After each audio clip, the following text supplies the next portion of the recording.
Tushar ji, Yogendra Yadav ji, stage पे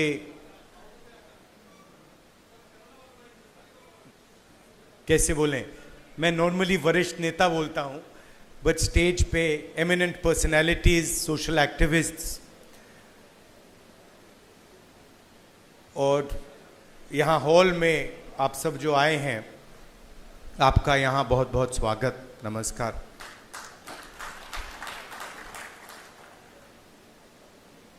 मैं आपसे दो तीन चीज़ें कहना चाहता हूँ। पहली चीज़ यात्रा के बारे में, और जो मेरा अब पिछले 1.5 साल का जो एक्सपीरियंस रहा है। पिछले साल हम भारत जोड़ो यात्रा पे निकले,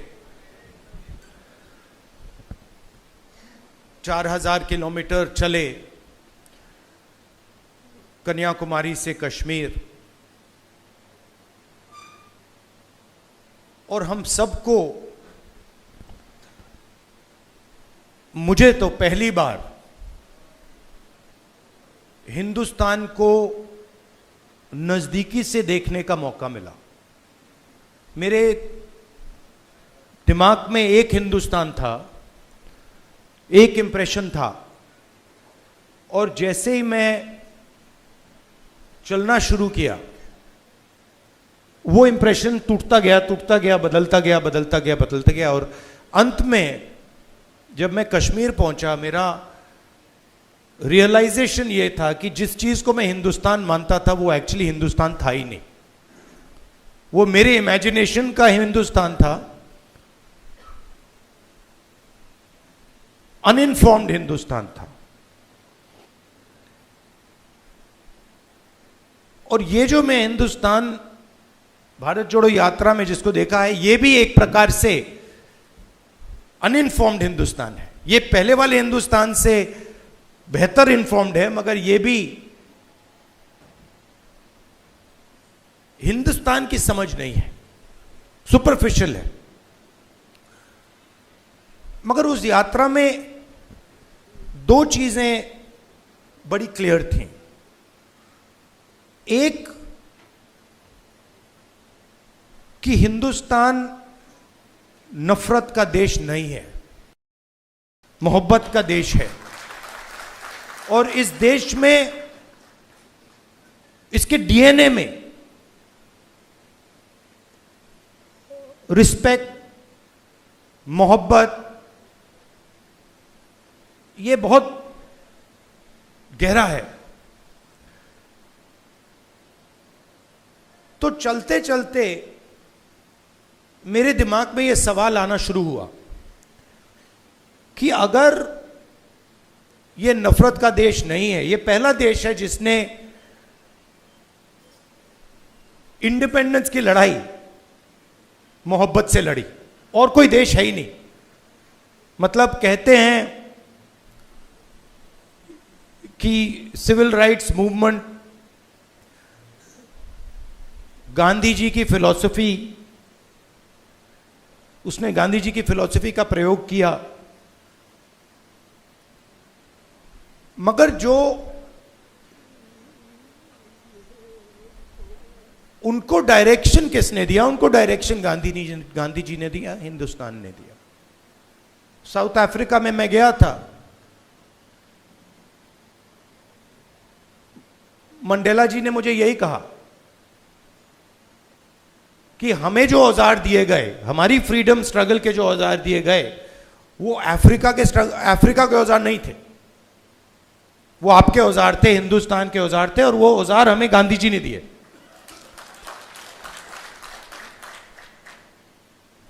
तो जब मैं चल रहा था, मेरे दिमाग में यह सवाल आया कि अगर हिंदुस्तान मोहब्बत का देश है, तो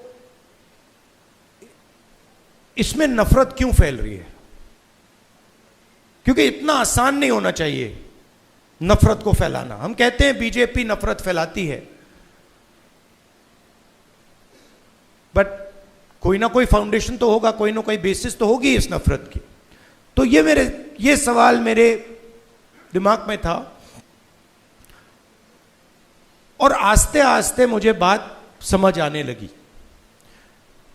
कि नफरत का कारण अन्याय है, कि ये देश में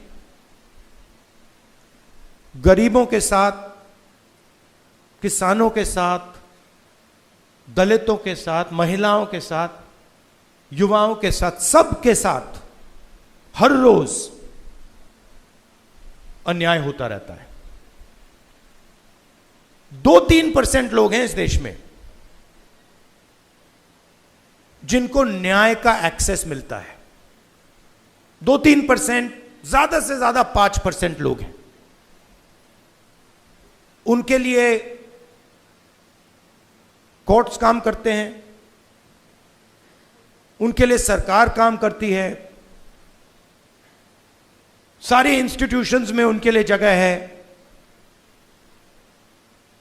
बट अगर हम 90% लोगों को देखें, उनके साथ 24 घंटा अन्याय हो रहा है। 16 लाख करोड़ रुपए 20-25 लोगों का कर्जा माफ हुआ। जीएसटी का पैसा है, जनता का पैसा है, किसानों का पैसा है, मगर किसानों का 1 रुपया माफ नहीं होता है। और मैंने सरकार के अंदर से देखा है, जब हमने किसान कर्जा माफी की बात उठाई, जब हम सरकार में थे, तो रिस्पॉन्स मिला कि ये ठीक नहीं है, इससे किसान आलसी हो जाएगा।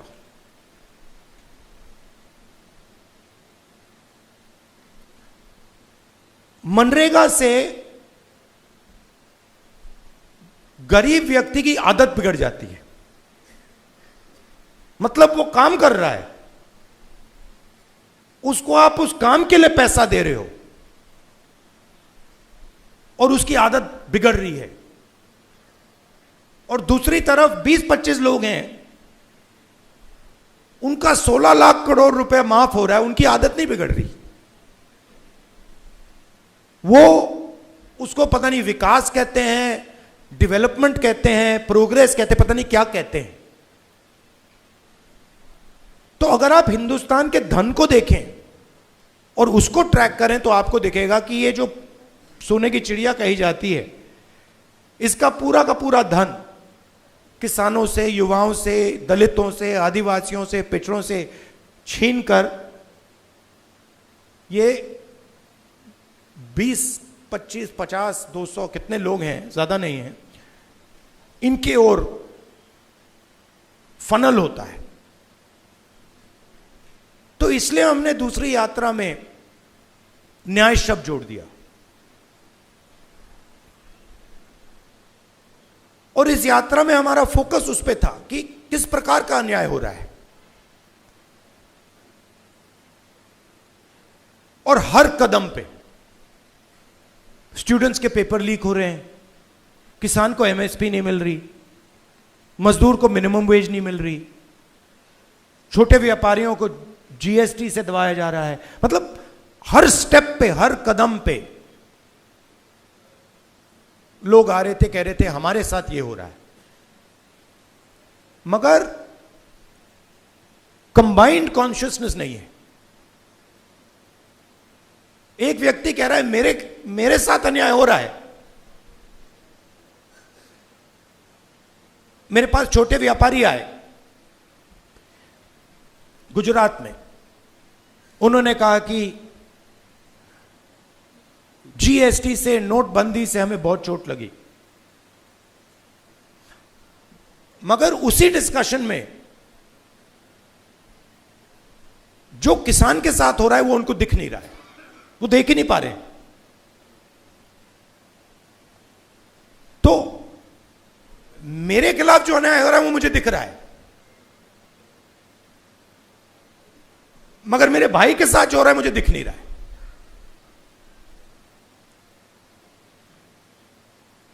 तो यह बहुत जरूरी बात है, क्योंकि जब तक आप अपने भाई के साथ जो अन्याय हो रहा है वो नहीं देखोगे, तब तक कोई मूवमेंट खड़ा नहीं हो सकता।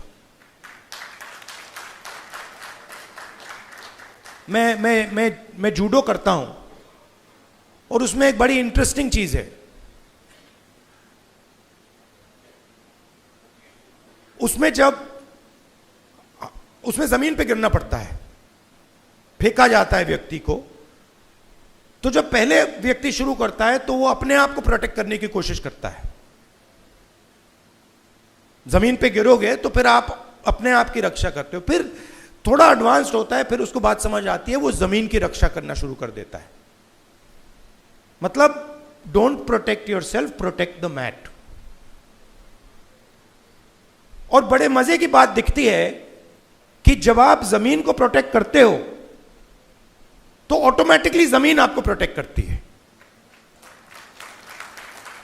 तो मूवमेंट कैसे बनती है? मूवमेंट जब बनती है जब मैं अपने दर्द को छोड़कर मेरे साइड में जो खड़ा है उसके दर्द की रक्षा करना शुरू करता हूं, ऑटोमेटिकली वो मेरी रक्षा करेगा, उसको करना ही पड़ेगा। तो ये एक मेंटल लीप की जरूरत है। सबको दिख रहा है कि भाई किसान को दिख रहा है, मजदूर को दिख रहा है, सबको दिख रहा है, मगर एक दूसरे का दर्द नहीं दिख रहा किसी को। मेरा एक्सपीरियंस है दूसरी यात्रा का। आखिरी बात देखिए, आपने राहुल गांधी का नाम बहुत बहुत बार लिया। कांचा जी मेरे दोस्त हैं, उन्होंने नारे भी दे दिए। ये राहुल गांधी नहीं है, ये हिंदुस्तान में करोड़ों लोगों की फीलिंग है, उनमें से मैं एक हूं और आप मेरे ऊपर फोकस कर देते हैं। बट भारत जोड़ो यात्रा में मैंने अपनी आंखों से देखा, मैं अकेला नहीं चल रहा था, लाखों लोग चले थे मेरे साथ। और एक्चुअली भारत जोड़ो यात्रा की स्ट्रेंथ राहुल गांधी नहीं था, भारत जोड़ो यात्रा की स्ट्रेंथ वो बाकी लोग थे। तो उन पे भी फोकस होना चाहिए। लड़ना हमें एक साथ है, और ये हिंदुस्तान के दो एक्सप्रेशंस के बीच में लड़ाई है। ये राहुल गांधी, मोदी, बीजेपी, कांग्रेस के बीच में लड़ाई नहीं है। हिंदुस्तान के नेचर के अंदर दो आत्माएं हैं, और ये उन दोनों आत्माओं के बीच में लड़ाई है। एक आत्मा कहती है कि हिंदुस्तान बीच से चलाया जाएगा, ऊपर से चलाया जाएगा, और सारे लोग ऊपर देख के ऑर्डर लेके इस देश को चलाएंगे। और ये एक सोचने का तरीका है हिंदुस्तान में,